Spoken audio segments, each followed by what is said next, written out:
Guys, আজকে আমরা চলে এসেছি বীরভূমে তারাপীঠের একটা জাগ্রত তারা মায়ের মন্দিরে। 1 ঘন্টা ধরে দাঁড়িয়ে আছি, মায়ের দর্শন কিন্তু হয়নি। এরপরেও মায়ের দর্শন হয়নি। আমরা দেখুন কত বড় লাইন। এই গরমের চোটে আর থাকতে পারছি না। প্রায় 500 জন কি তারও বেশি জনের মধ্যে দাঁড়িয়েছিলাম।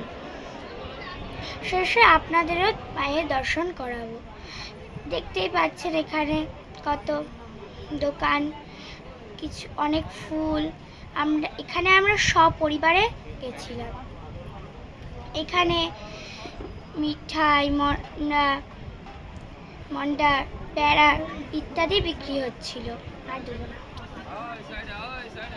এই যে দেখতে পাচ্ছেন, এবার আপনাদেরকে দেখাচ্ছি।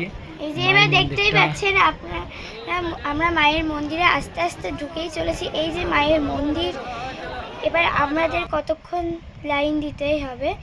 এই যে দেখুন মায়ের জাগ্রত মন্দির এবং মা তারা মায়ের মন্দিরটি। আর তারা মায়ের তাহলে ভালো লাগলে সাবস্ক্রাইব অ্যান্ড লাইক করে দেবেন।